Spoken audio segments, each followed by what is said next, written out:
അതൊക്കെ എന്നെ വേദനിപ്പിച്ചിട്ടുണ്ട്. ധാർമ്മികതയോട് സെലക്ട് ചെയ്ത് പറഞ്ഞാലല്ലേ അത് കൃത്യമായി ആ സംഘടനയ്ക്ക് നടപടി എടുക്കുവാനായിട്ട് കഴിയും. അല്ല, അത് അവർ എടുക്കണമല്ലോ. കാരണം എന്താണെന്ന് വെച്ചാൽ ഈ പറയുന്ന വ്യക്തിക്കെതിരെ പരാതികൾ വരുന്നുണ്ട്. ഇതിനകത്ത് തന്നെ പരാതികൾ വരുന്നുണ്ട്. അതെ, പരാതികൾ വരുന്നുണ്ട്. പക്ഷെ അതിനകത്ത് പോലും, അതായത് ആ പ്രസ്ഥാനത്തിലുള്ള നേതാക്കന്മാരുടെ ഭാര്യമാർക്കും പെൺമക്കൾക്കും വരെ ഇയാളിൽ നിന്ന് മോശം അനുഭവം ഉണ്ടായിട്ടുണ്ടെന്ന് പറയുന്നു. എന്നിട്ട് എന്തുകൊണ്ടാണ് സ്വന്തം ഭാര്യയെയും സ്വന്തം മകളെയും സംരക്ഷിക്കാൻ കഴിയാത്ത ഈ രാഷ്ട്രീയ നേതാക്കന്മാർ ഏത് സ്ത്രീയെ സംരക്ഷിക്കുമെന്നാണ് ഞാൻ ചോദിക്കുന്നത്. അങ്ങനെ വരുമ്പോൾ ഇത്രയും അധികം ആളുകളെ പ്രതിനിധീകരിക്കുന്ന ഒരാളാണെന്ന് ഉള്ളൊരു അഭ്യൂഹങ്ങളുണ്ട്. ഇത്രയും സ്ത്രീകൾ ഉൾപ്പെടെയുള്ള ആളുകളെയാണ് അദ്ദേഹം പ്രതിനിധീകരിക്കുന്നത്. അതെ, സ്ത്രീകൾ തന്നെയാണല്ലോ ഇതൊക്കെ വോട്ട് ചെയ്ത് ജയിപ്പിക്കുന്നതും. അതായത് റീൽസും ഇതൊക്കെ നോക്കിക്കൊണ്ട് ഒരാൾ തന്നെയാണല്ലേ അടുത്ത കാല ഉപതെരഞ്ഞെടുപ്പിലൂടെ ജയിച്ച. അങ്ങനെ ഞാൻ പറയുന്നില്ല. ഈ രീതിയിൽ വരുന്നതും ഒക്കെ സ്ത്രീകൾ തന്നെയാണല്ലോ.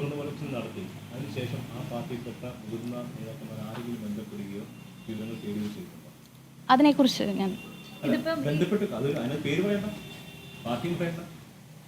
ഞാൻ പറയാം. പ്രതിപക്ഷ നേതാവ് പിതാവിനെ പോലെയാണെന്ന് പറഞ്ഞു. പ്രതിപക്ഷ നേതാവിനോട് ഈ പ്രശ്നം ഉന്നയിച്ചപ്പോൾ അദ്ദേഹം കൂടെ ഉണ്ട് എന്നാണ് പറഞ്ഞത്. ഞാൻ പലരുടെ അടുത്തും ഇതിനെക്കുറിച്ച് സംസാരിച്ചിട്ടുണ്ട്. കൂടെ ഉണ്ട് എന്നൊക്കെ ഉള്ള രീതിയിലാണ് നമുക്ക് കിട്ടിയിരിക്കുന്നത്, നമ്മളോട് പറഞ്ഞിരിക്കുന്നത്. പ്രതിപക്ഷ നേതാവ് ഉൾപ്പെടെയുള്ളവർ അങ്ങനെയാ പറഞ്ഞിരിക്കുന്നത്. ഞങ്ങൾ തമ്മിൽ ഇടയ്ക്കിടയ്ക്ക് കാണാറുണ്ട്. ഞങ്ങൾ അത്രയും സ്നേഹമുണ്ട്. അപ്പൊ എന്തായാലും കാണും. അത് ഈ വിഷയം അല്ലെങ്കിലും ആണെങ്കിലും പേര് പറയുന്നതിനപ്പുറം ഈ സംഘടന നേതാക്കളെ തന്നെ അറിയാമല്ലോ. അവരെയൊക്കെ കാണുമ്പോൾ സംസാരിക്കാം, അല്ലെങ്കിൽ സംഘടനയിൽ ആഭ്യന്തരമായിട്ട് പരാതി കൊടുക്കാം, പുറത്തു പറയുന്നില്ലെങ്കിൽ അതൊക്കെ നടന്നിട്ടുണ്ടോ? അല്ലെങ്കിൽ പ്രതിപക്ഷ നേതാവ് അടക്കമുള്ളവരുടെ ആശയവിനിമയം നടത്തിയിട്ടുണ്ടോ? ഞാൻ വേണ്ടിയിടത്തെല്ലാം പറഞ്ഞിട്ടുണ്ട്. പറഞ്ഞതിന് ഒരു നീക്കുപോക്കും ഇല്ലാതെ ആ വ്യക്തിയെ പല സ്ഥാനങ്ങളിൽ എത്തിക്കുകയും പിന്നീടും പല സ്ത്രീകൾക്കും പല ദുരനുഭവങ്ങളും ഉണ്ടായതുകൊണ്ട് ഞാൻ ഇനിയും മൗനമായിട്ടിരിക്കുന്നതിനോട് എനിക്ക് യോജിപ്പ് തോന്നിയില്ല. അപ്പോൾ ഒരു ഇൻ്റർവ്യൂവിൽ ഞാൻ ആ വിഷയം, സ്ത്രീകളുടെ വിഷയങ്ങൾ പറഞ്ഞപ്പോൾ അത് പറഞ്ഞു. എല്ലായിടത്തും സ്ത്രീകൾ ഇതുപോലത്തെ പ്രശ്നങ്ങൾ ഫേസ് ചെയ്യുന്നുണ്ട്.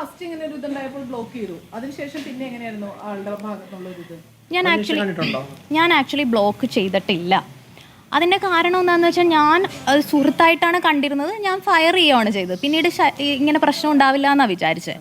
പിന്നീട് അത് ഞാൻ ഉപദേശിച്ചു. കാരണം എന്നെ സംബന്ധിച്ച് ഞാൻ ചിന്തിച്ചത് ആ വ്യക്തി എന്നോട് എങ്ങനെ പെരുമാറുന്നു എന്നുള്ളതല്ല, ഒരു രാഷ്ട്രീയ നേതാവ് ഇങ്ങനെ ആകാമോ എന്നുള്ളതായിരുന്നു എൻ്റെ ക്വസ്റ്റ്യൻ. എൻ്റെ വിഷയം അതായിരുന്നു.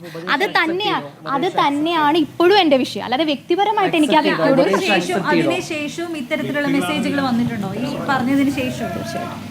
തീർച്ചയായിട്ടും. അതുകൊണ്ടാണല്ലോ പറഞ്ഞത്, പ്രമാദമായ സ്ത്രീപീഡന കേസുകളിൽപ്പെട്ട രാഷ്ട്രീയ നേതാക്കന്മാർക്ക് എന്ത് സംഭവിച്ചു എന്നാണ് എന്നോട് ചോദിച്ചത്. അതായത് അത് നമ്മുടെ സമൂഹം ചെയ്യുന്ന ഒരു തെറ്റും കൂടിയാണ്. ഇത്തരത്തിൽ ആരോപണ വിധേയരാകുന്ന വ്യക്തികളെ നമ്മൾ ജയിപ്പിച്ച് അവരെ ഭരണത്തിലേക്ക് കൊണ്ടുവരുവാണ്. അപ്പോൾ യുവ നേതാക്കന്മാർക്ക്, കടന്നു വരുന്നവർക്ക് എനിക്ക് എന്തുമാവാം, എന്തും ചെയ്യുന്നതിന് ഞാൻ രാഷ്ട്രീയം തിരഞ്ഞെടുക്കാം എന്ന് ചിന്തിക്കുന്നുണ്ട്. അത് സമൂഹം ചിന്തിക്കേണ്ട ഒരു കാര്യമാണ്. അതാണ് ഞാൻ എൻ്റെ ഇൻ്റർവ്യൂവിൽ പറഞ്ഞത്. സ്ത്രീകൾ അതിനെക്കുറിച്ച് ചിന്തിക്കണം. സ്ത്രീപക്ഷ നേതാക്കന്മാരെയും അതുപോലെ തന്നെ സ്ത്രീകളെയും ജയിപ്പിക്കാൻ ശ്രമിക്കണം. അല്ലാതെ റീൽസോ എന്തെങ്കിലും ചിരിക്കുന്നതോ കളിക്കുന്നതോ കണ്ട് നിർത്തിയിട്ട് കാര്യമില്ല. അവർ യഥാർത്ഥത്തിൽ ആരാണെന്ന് നമ്മൾ മനസ്സിലാക്കണം.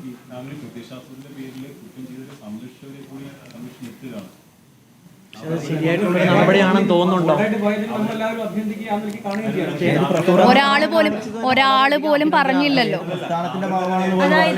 തുറന്ന് പറയാൻ കാണിച്ചത് അങ്ങേറ്റം അഭിനന്ദനാർഹമായ കാര്യമാണെന്ന് പറയുമ്പോഴും ഈ പേര് പറയാതെ സംരക്ഷിക്കുക, സംഘടനയെ സംരക്ഷിക്കുന്നത് അത് അങ്ങേറ്റം ഒരു നീതികേടാണ്.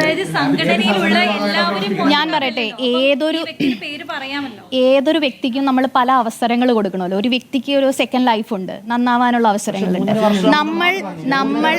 നമ്മൾ പലതവണ ഉപദേശിച്ചു, പല രീതിയിൽ ശ്രമിച്ചു, ഇപ്പോൾ ഇങ്ങനെയും ശ്രമിക്കുന്നു. ഇനിയും ഇങ്ങനെയുള്ള ഒരു മുന്നോട്ട് പോകലാണെങ്കിൽ നമ്മൾ അത് ആലോചിക്കും.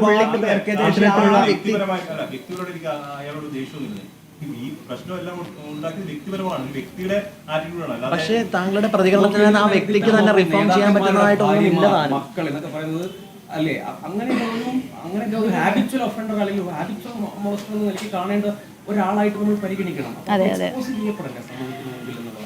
സമൂഹത്തിന് മുന്നിൽ എക്സ്പോസ് ചെയ്യപ്പെടേണ്ടതാണ്. അത് നിങ്ങൾ തന്നെ എക്സ്പോസ് ചെയ്തോളൂ.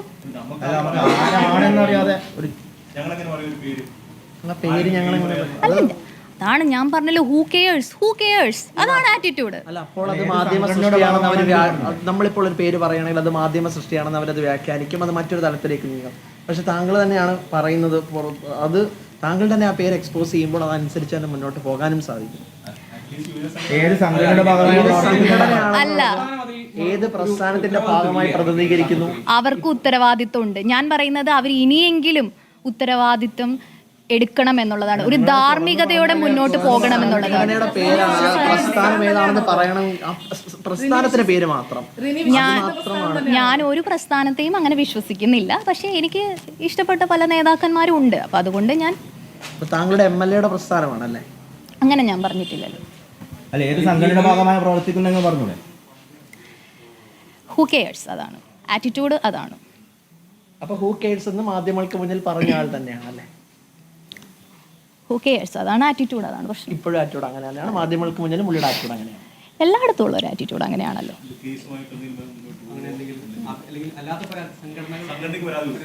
അതുകൊണ്ടൊന്നും ഒരു കാര്യമില്ല.